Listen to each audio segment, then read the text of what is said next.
nossa igreja. Então, Romanos capítulo 8, vamos fazer a leitura até o verso de número 11.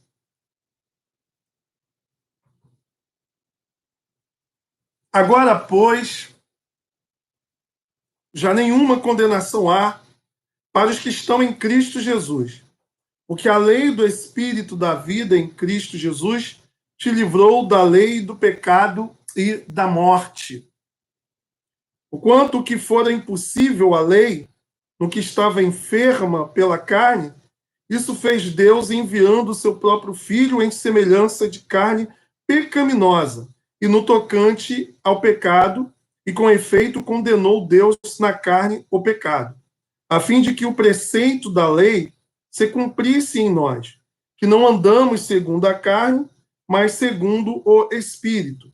Porque os que se inclinam para a carne cogitam das coisas da carne, mas os que se inclinam para o Espírito, das coisas do Espírito. Porque o pendor da carne dá para a morte, mas o do Espírito para a vida e paz. Por isso, o pendor da carne é inimizade contra Deus, pois não está sujeito à lei de Deus, nem mesmo pode estar. Portanto, os que estão na carne não podem agradar a Deus. Vós, porém, não estáis na carne, mas no Espírito, se de fato o Espírito de Deus habita em vós. E se alguém não tem o Espírito de Cristo, esse tal não é dele.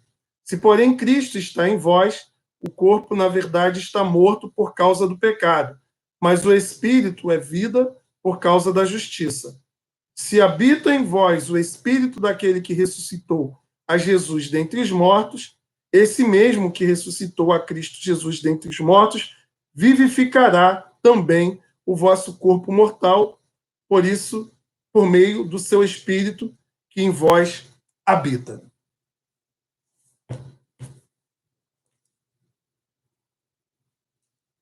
Meus amados irmãos e irmãs, o texto que nós acabamos de ler, ele se inicia dando assim então uma conclusão daquilo que foi falado anteriormente.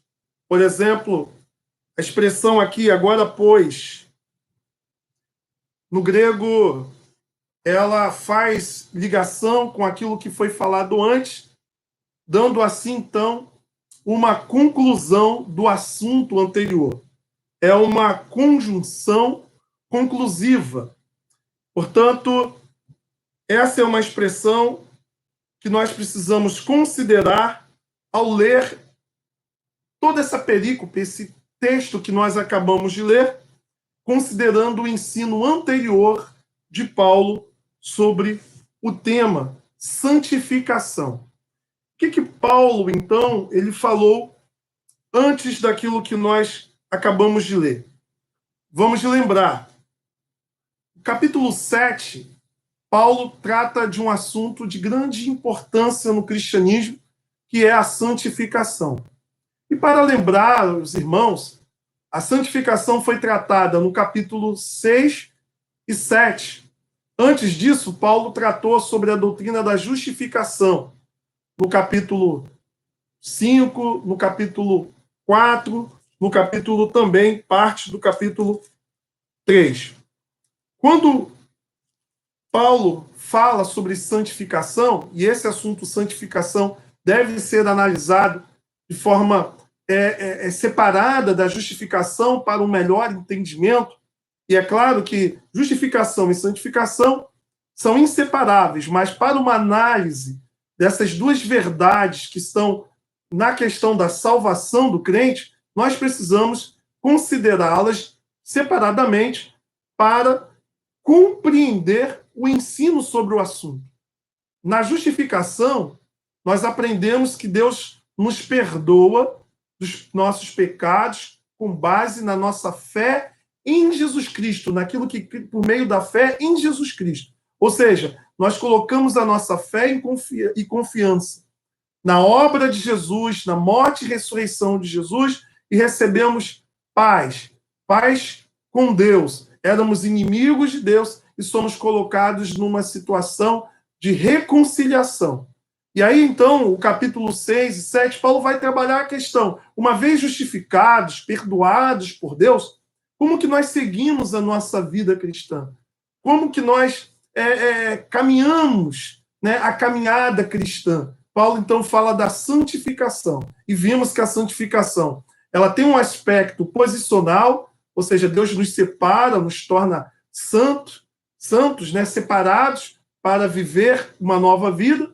E, ao mesmo tempo, nós, ao longo da caminhada, vamos nos separando para Deus. O capítulo 7 é um capítulo em que Paulo fala da luta, do conflito interior que o crente carrega. Então, quando vimos ali o verso 14 do capítulo 7 e até o verso de número 23, nós percebemos que Paulo fala da nova vida que temos em Cristo, que nos faz aspirar às coisas do alto, às coisas de Deus, mas ele também considera que a natureza caída do velho homem ainda está presente. Há uma presença ainda do pecado em nós, no sentido de que o pecado ele ainda faz parte da nossa natureza.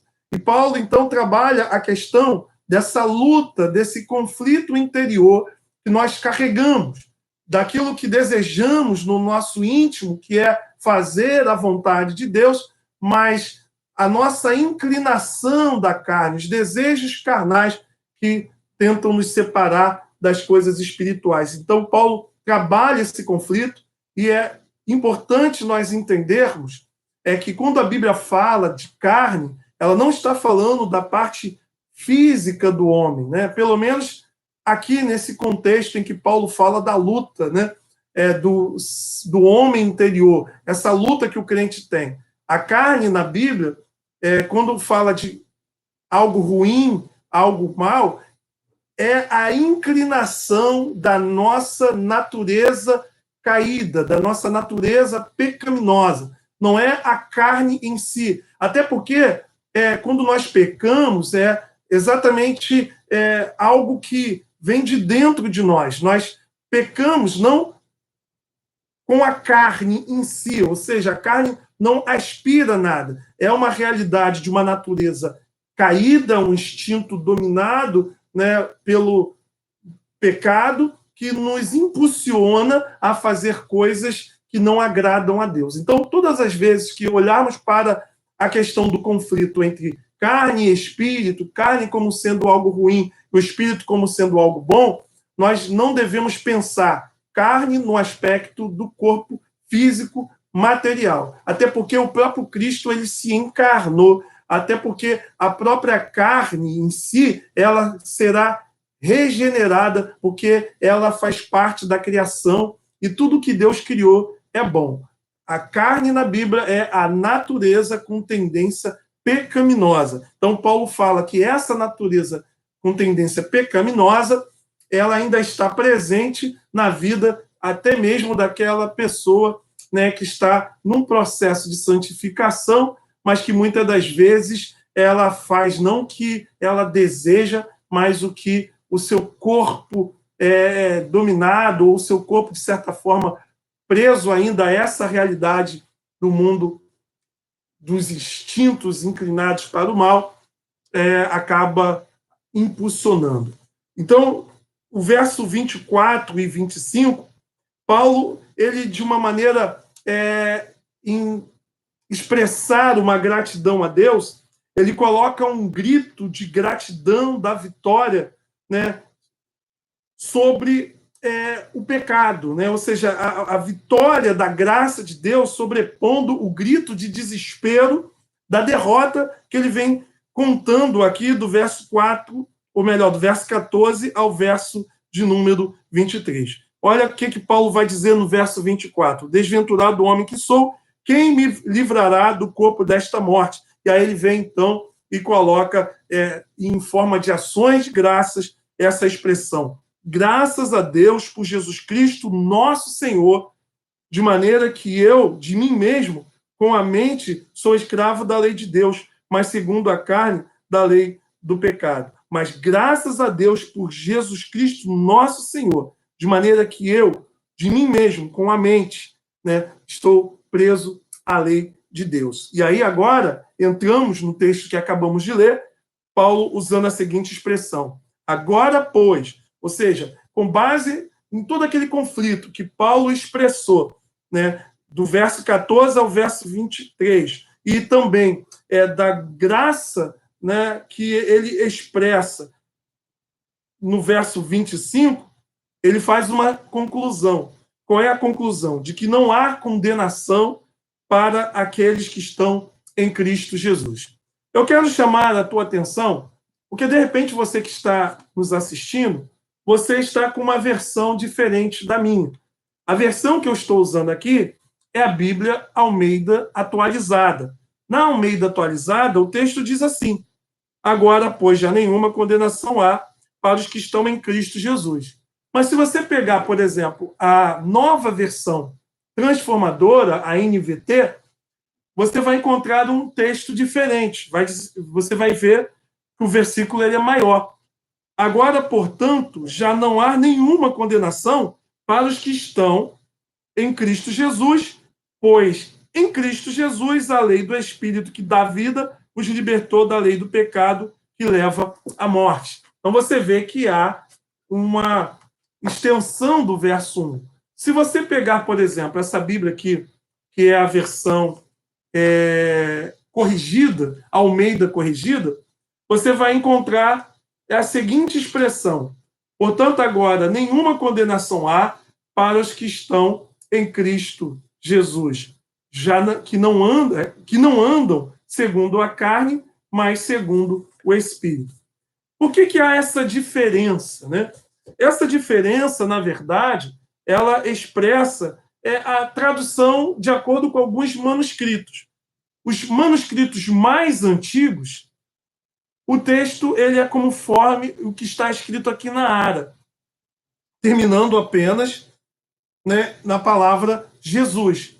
Alguns outros manuscritos introduziram essa extensão que, na verdade, é uma conclusão que você vai ver ao longo do texto. Mas os manuscritos mais antigos que nós temos disponíveis termina exatamente de forma mais curta na palavra Jesus. Então, nós vamos explicar o texto com base aqui na Ara. Então, o texto está dizendo que agora, pois, já nenhuma condenação há para os que estão em Cristo Jesus.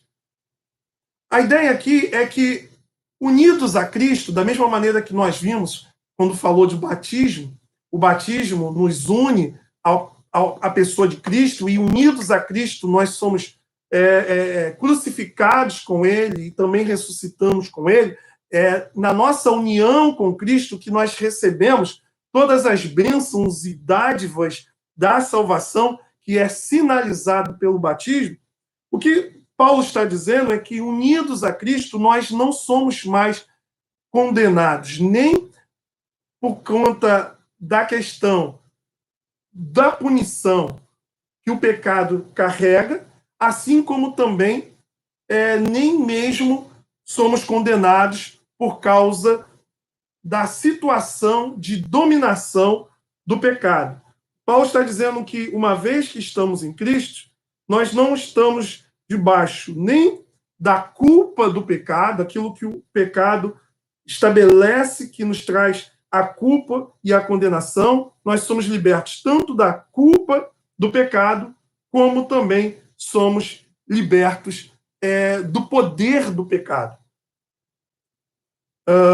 O texto, então, avança no verso 2, dizendo: porque a lei do Espírito da vida em Cristo Jesus te livrou da lei do pecado e da morte. Aqui há o que chamamos, dentro da análise bíblica, de paralelismo, né? Que são frases, orações que expressam ideias paralelas, que às vezes elas seguem uma progressão, às vezes elas são apresentadas como sinônimo para reforçar uma ideia, e às vezes ela aparece de forma antagônica, né? Um antônimo. Aqui nós nos deparamos com o que chamamos de paralelismo antitético, quando ele fala: porque a lei do Espírito da vida em Cristo Jesus te livrou da lei do pecado e da morte. Então, há a ideia do Espírito que dá vida, da lei, que já estudamos de forma bem exaustiva aqui, que gera a morte. Verso 3. Portanto, o que fora impossível à lei no qual estava enferma, você pode traduzir a palavra enferma, como existem em outras versões da Bíblia, por fraco. Né? A ideia aqui é, portanto, o que fora impossível à lei, no que estava fraca pela carne, né, fragilizada pela carne, isso fez Deus enviando o seu próprio Filho em semelhança de carne pecaminosa. E no tocante ao pecado, e com efeito condenou Deus na carne o pecado. A gente precisa aqui pensar aqui um pouquinho mais, gastar um pouco mais da atenção nesse verso. A natureza humana, é isso que Paulo está dizendo, ela era fraca, não é a lei em si que era fraca. A nossa natureza, ela é fraca. Ela não consegue fazer a vontade de Deus. A lei de Deus, ela é perfeita. A lei de Deus, ela é santa, ela é pura. A lei de Deus, ela é de algo assim extremamente precioso e difícil de ser cumprido exatamente por causa da sua perfeição. E por que a lei, então, aqui é apontada como estando enferma? Porque uma vez que o nosso corpo, na nossa carne, né, na nossa natureza inclinada para o mal, nós não conseguimos cumpri-la, é como se ela fosse fragilizada, enfraquecida nesse aspecto. Então, o que Deus faz? Ele envia o seu Filho e os pecadores são salvos exatamente na obra de Jesus. É ele que está. O texto está dizendo isso. Isso Deus fez enviando o seu próprio Filho em semelhança de carne pecaminosa. O que ele quer dizer com isso? Que Jesus, embora ele tenha nascido de forma miraculosa, ou seja, ele foi gerado no ventre de Maria pelo poder do Espírito Santo.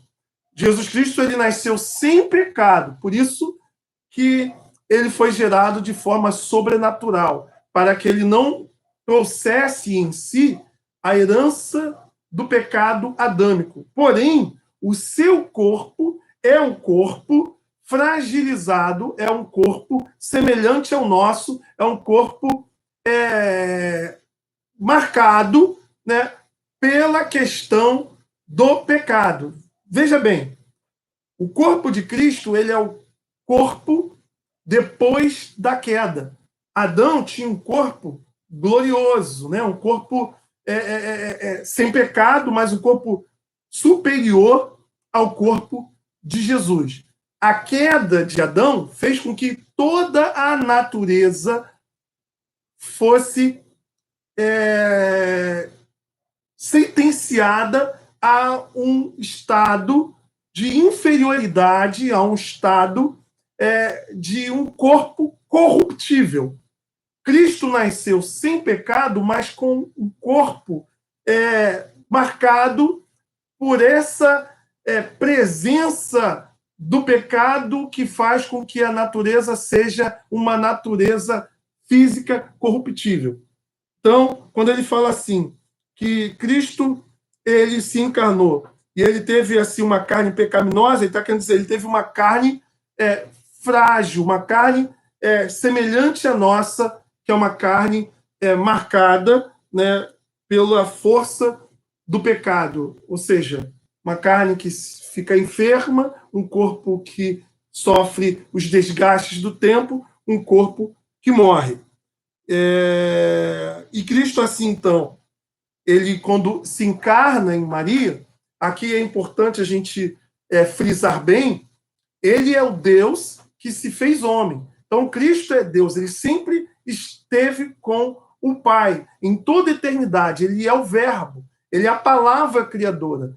Então, todas as coisas foram feitas por meio de Jesus, do Cristo, do Logos, do Verbo, da palavra. É a doutrina da Trindade. Pai, Filho e Espírito Santo. O Pai, o Filho e o Espírito Santo, eles estiveram, né, unidos no processo da criação. Portanto, Cristo é a palavra criadora. Por meio de Cristo, todas as coisas foram feitas. Sem ele, nada foi feito. Nada veio a existir. Esse verbo, esse logos divino, habitou no ventre da Virgem Maria. Ela é a expressão, né, Maria, mãe de Deus, que algumas pessoas têm dificuldade, ela não é equivocada, porque Jesus, ele é Deus, e ela é mãe no sentido de que a natureza humana e divina de Jesus, elas são inseparáveis. Então, ninguém é mãe,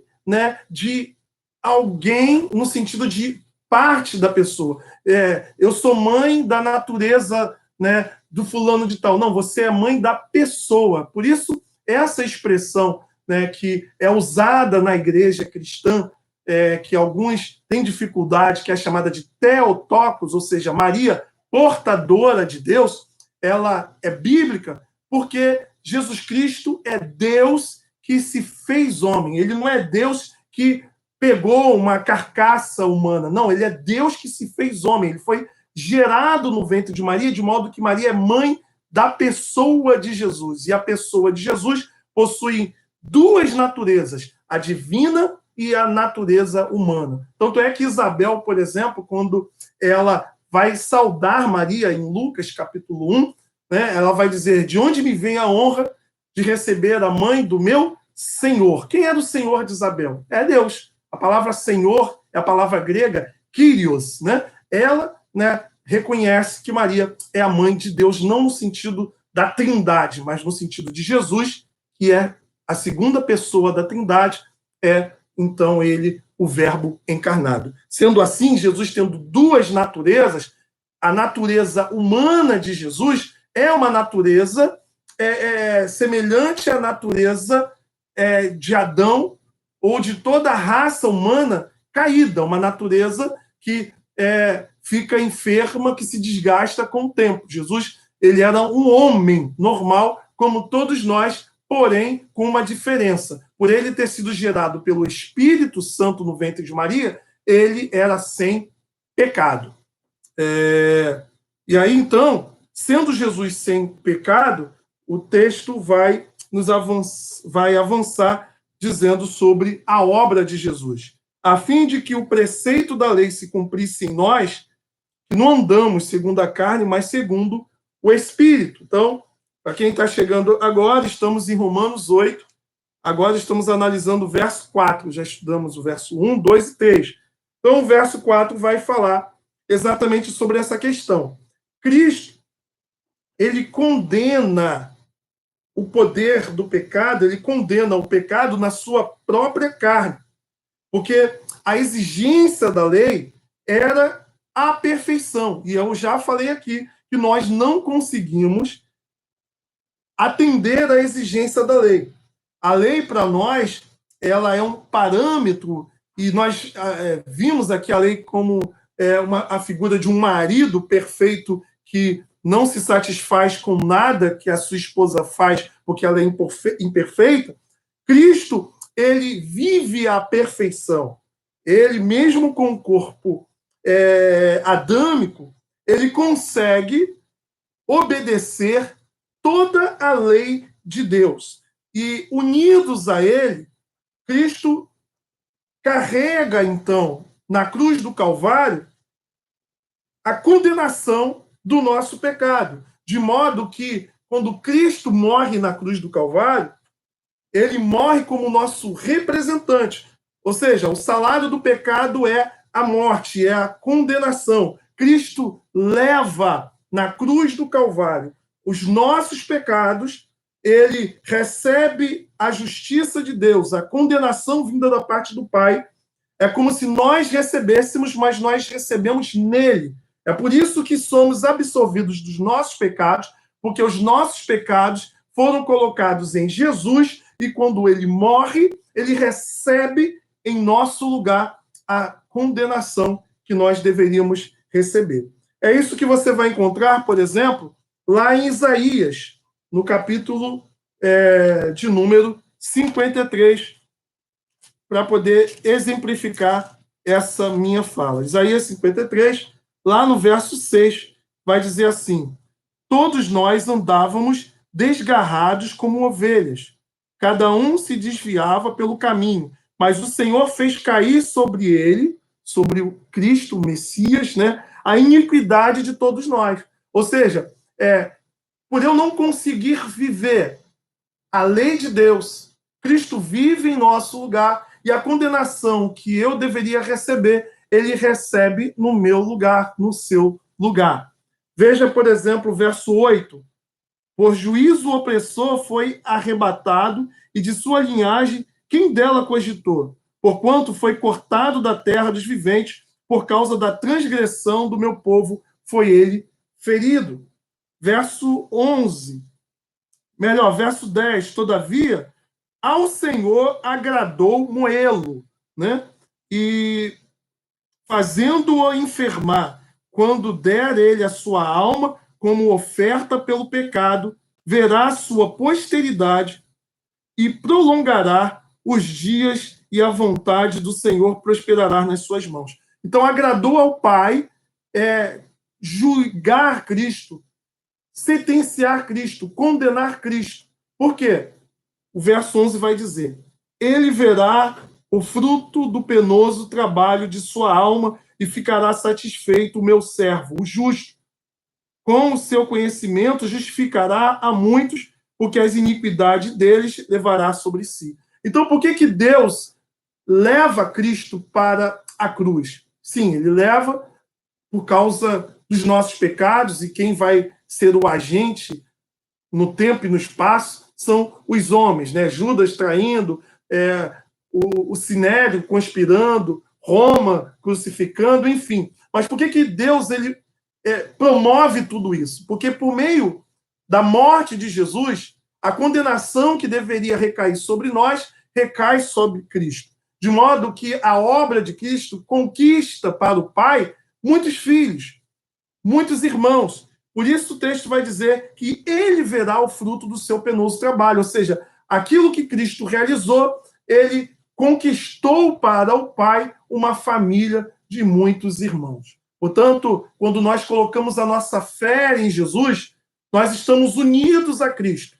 Então, aquilo que deveria recair sobre nós, a condenação de Deus sobre nós, recaiu sobre Cristo, porque ele é colocado como nosso representante. Então, a vida de Jesus, aquilo que ele realizou, que foi cumprir a vontade do Pai, a lei de Deus, ele faz isso no nosso lugar. E a sua morte faz com que sejamos nele condenados, para que a partir assim então da sua ressurreição vivamos também juntamente com ele, ressuscitados, uma nova vida. Existiria aqui outros textos que poderíamos usar, mas vamos avançar por causa do tempo. O comentarista bíblico William Hendricks vai explicar o texto da seguinte maneira: o propósito e resultado da obra redentora de Cristo foi que seu povo, por meio da operação do Espírito Santo em seu coração e sua vida, se esforçasse e estão se esforçando para cumprir a justa exigência da lei. Um outro comentarista chamado F.F. Bruce vai dizer que a santidade cristã não consiste de penosa conformidade com preceitos particulares de um código externo de leis. É antes uma questão de o Espírito Santo produzir seu fruto na vida do crente. Resumindo, voltando para Romanos, né? Capítulo 8, verso 5. Porque os que se inclinam para a carne cogitam das coisas da carne, mas os que se inclinam para o Espírito, das coisas do Espírito. Ou seja, aqueles que vivem dando vazão ao pecado, vivem aquilo que tem a ver com o seu instinto dominado pelo pecado, seu instinto caído, a sua natureza caída. Mas aqueles que vivem buscando as coisas do Espírito são aqueles que se permitem ser guiados pelo Espírito Santo. Portanto, uma vez que nós somos perdoados dos nossos pecados, recebemos a vida nova, somos encorajados na nossa caminhada a viver buscando as coisas que têm a ver com a vida nova. E nesse sentido, o Espírito Santo que habita em nós nos ajuda a cumprir a lei de Deus. Mas nós agora não cumprimos a lei de Deus como aquele código de leis morais que precisamos fazer isso para sermos perdoados por Deus. Não. Essa lei agora está inscrita no nosso coração. O Espírito Santo que habita em nós nos impulsiona a viver os princípios éticos do reino de Deus. Verso de número 6. Porque o pendor da carne dá para a morte, mas o do Espírito para a vida e paz. Então, aqui nós encontramos novamente, de certa forma, um paralelismo. Né? Pendor é estandarte, seria uma bandeira, aqueles estandartes que as legiões romanas usavam. E está dizendo o seguinte, olha, o emblema, o estandarte, a bandeira da carne, dessa natureza caída, é morte, é separação de Deus. Mas a bandeira daqueles que estão no Espírito, que andam segundo o Espírito, é vida. A palavra vida aqui é a palavra grega zoé, que é vida eterna. É paz. Paz no sentido de que não somos inimigos de Deus, mas estamos reconciliados com Ele. Verso 7. Por isso, o pendor da carne é inimizade contra Deus, pois não está sujeito à lei de Deus, nem mesmo pode estar. Então, aqueles que estão na carne não querem saber de fazer a vontade de Deus. Não querem saber de buscar as coisas de Deus. Não querem, não existe no coração o desejo pelas coisas do alto. Querem viver uma vida afastada de Deus, uma vida que desagrada a Deus. E que tipo de vida desagrada a Deus? É só ver lá em Gálatas, quando Paulo vai falar sobre as obras da carne, né? Contendas, né? Idolatria, bebedeira e glutonaria, tantas coisas que sabemos que são contrárias à ética do reino de Deus. Verso de número 8. Portanto, os que estão na carne não podem agradar a Deus. Então, está na carne, novamente aqui falando, não quer dizer carne, é os que estão vivendo de acordo com essa natureza inclinada para o mal. Porque está todo mundo na carne. Não tem como, a gente não é fantasma, né? Você não, a ideia de que a carne, o corpo físico é algo ruim, não faz parte da religião cristã. Não é ensino bíblico, né? A visão de que o corpo físico é ruim é um ensino gnóstico, é um ensino da filosofia grega, é um ensino grego. Os gregos, por exemplo, Platão, olhava para o corpo, para a carne, como cárcere da alma, ou seja, como algo ruim. Né? E algumas religiões hoje, como o próprio budismo, o hinduísmo, e o kardecismo mesmo, né? Vem a carne como algo negativo. Entende que nós somos espíritos que possuem um corpo para evoluir. Mas a Bíblia não trabalha com isso. O conceito da Bíblia é que o homem é homem por inteiro, por essa realidade física, palpável, e a realidade também imaterial, que chamamos de alma, de espírito. Portanto, o ser humano é um ser humano por inteiro. Não há espírito com corpo ou corpo com espírito. O que existe é uma pessoa constituída de uma realidade espiritual e de uma realidade material. Tanto é que quando Cristo voltar, a realidade da consumação de todas as coisas não é que vivamos com Deus como seres espirituais no céu, mas é que venhamos a ressuscitar para viver no novo céu e uma nova terra, ou seja, uma realidade desse mundo transformado que nós vamos ver nas próximas aulas ou no próximo encontro, né? Da regeneração da própria criação. O texto avança no verso 9. Vós, porém, não estáis na carne, mas no Espírito, se de fato o Espírito de Deus habita em vós. E se alguém não tem o Espírito de Cristo, esse tal não é dele. O Espírito habita em nós. Então, todo crente tem o Espírito Santo. Se o cristão não tem o Espírito Santo, ele não é um cristão verdadeiro. eu vou buscar o Espírito Santo. Não, você pode buscar dons espirituais, você pode buscar ter uma vida mais plena e dominada pelo Espírito Santo. Agora, todo cristão tem o Espírito Santo.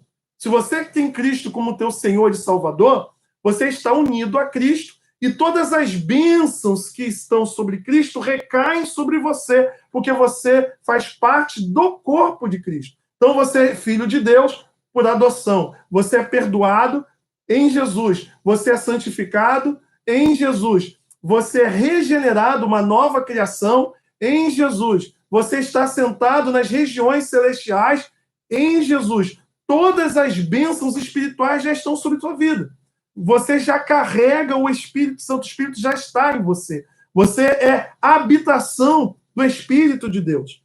Portanto, se existe um crente que o Espírito Santo não está nele, ele é um crente da igreja batista, presbiteriana, Assembleia de Deus, mas ele não é um crente da igreja universal, não universal aqui é denominação, mas a igreja universal no sentido da igreja corpo místico de Cristo, né, da igreja católica. A palavra católica, né, quer dizer universal. Todo aquele que é lavado e regenerado no sangue do Cordeiro faz parte da igreja mística católica, que é a igreja universal de pessoas que tiveram um encontro com Cristo e é a habitação do Espírito de Cristo. Portanto, o Espírito habita em você, ele está em você e te capacita a viver não segundo a carne. Verso de número 10. Se, porém, Cristo está em vós, o corpo, na verdade, está morto por causa do pecado, mas o Espírito é vida por causa da justiça. Então, veja bem, o corpo ele está debaixo dessa condenação, vamos assim dizer, adâmica. Por causa do pecado de Adão, o nosso corpo ficou sujeito à corrupção.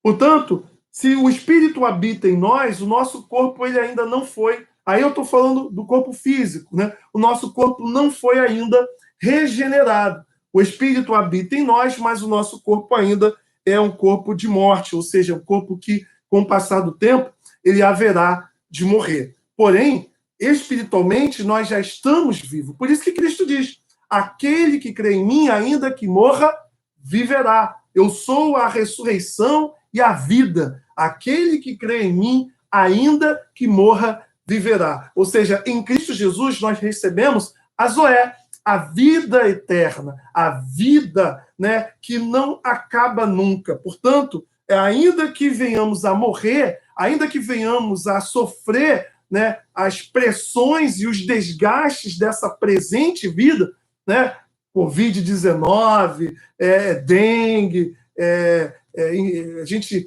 colesterol alto, diabetes, todos esses males que estão presentes na nossa vida, a salvação não retira essas coisas.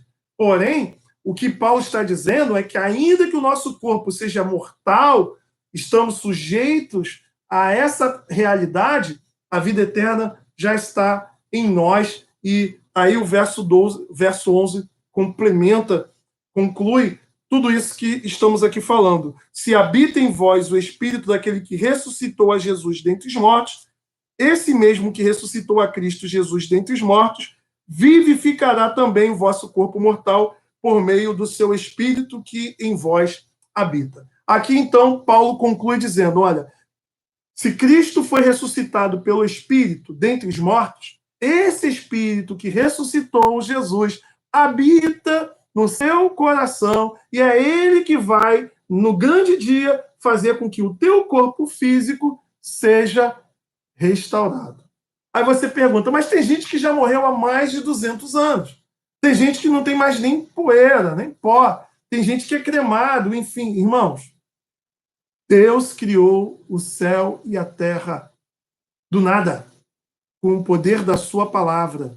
Portanto, aquele que criou o céu e a terra reunirá todos os elementos que fazem parte do seu corpo e ressuscitará, e o seu corpo será o corpo à semelhança do corpo de Cristo. Cristo hoje não tem mais aquele corpo pecaminoso, ou seja, aquele corpo sujeito às questões dessa vida, aos desgastes, à corrupção, mas Cristo hoje está com um corpo incorruptível, um corpo que não perece jamais.